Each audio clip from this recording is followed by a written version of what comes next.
السلام عليكم.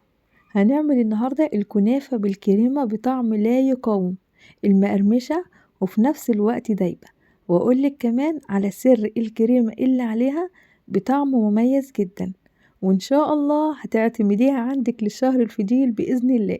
أهم حاجة ما تسيبيش أي تركة خالص في الفيديو ده، لأن بجد هتفيدك جدا جدا في الفيديو والوصفة اللي عليها. أهم حاجة كمان ما تنسيش تصلي على النبي، اللهم صل وسلم وبارك على سيدنا محمد، وما تنسيش اللايك. هنسمي بسم الله، واول حاجة هنحضرها هو الشربات، لان هنحتاجه بارد وتقيل. عندي كوبايتين من السكر، وفي نفس الكوباية هنحضر كوباية ونص من المية، عليها كمان نص عصرة ليمونة. تمام. هنسيبها على النار، وبعد الغليان هنسيبها لمدة 8 دقايق بعد الغليان، وبعدين هنطفي عليه النار ونسيبه على جنب. عندي هنا الكنافة نص كيلو من الكنافة ومتفرزة، طلعتها من الفريزر.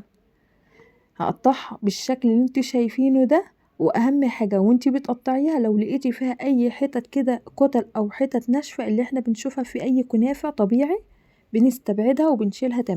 تمام. اعملها كده بالشكل ده. خلاص خلصت الكمية. معايا بقى الصينية اللي عندي دي مقاس 26. تمام.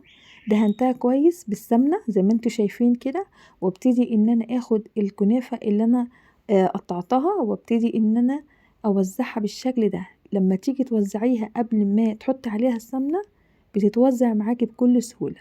تمام. هبتدي ان انا ارصها بالشكل ده، وبعد ما ارصها واخلص هجيب اي حاجة كده اصغر من الصينية دي، وابتدي ان انا اضغط عليها جامد عشان الكنافة بتاعتك تبقى متماسكة معاكي بالشكل اللي انت شايفاه ده، او تضغطي عليها بايدك. تمام. عندي هنا السمنة، كوباية ونص من السمنة. هبتدي اخد السمنة بتاعتي واشربها بالشكل ده، وما تسيبيش اي حتة خالص ما تشربتش من السمنة. يعني لو انت السمنة بتاعتك حسيتي ان هي قليلة، زودي مثلا معلقة معلقتين، مفيش اي مشكلة خالص. تمام.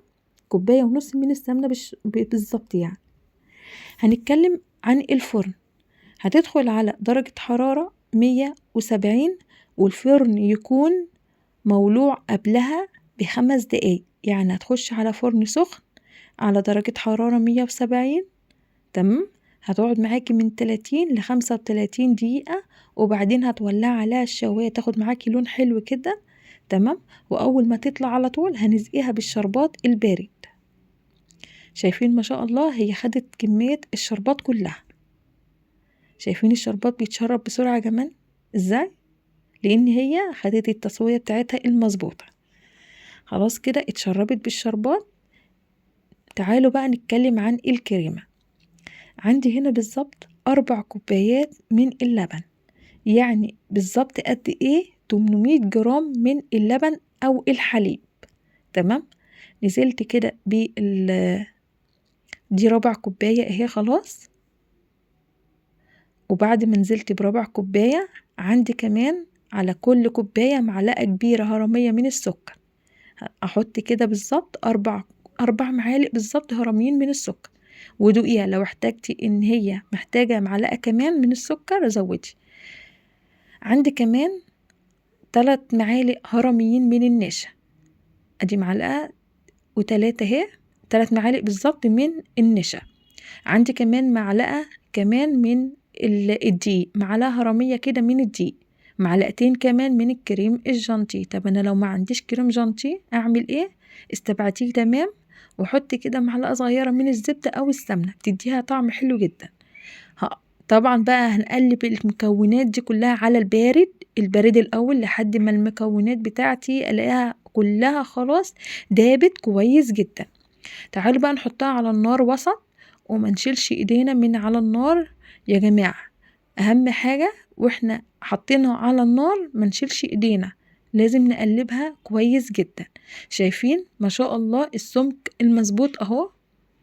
شايفين هو ده السمك المظبوط للكريمة بتاعتنا او المهلبية.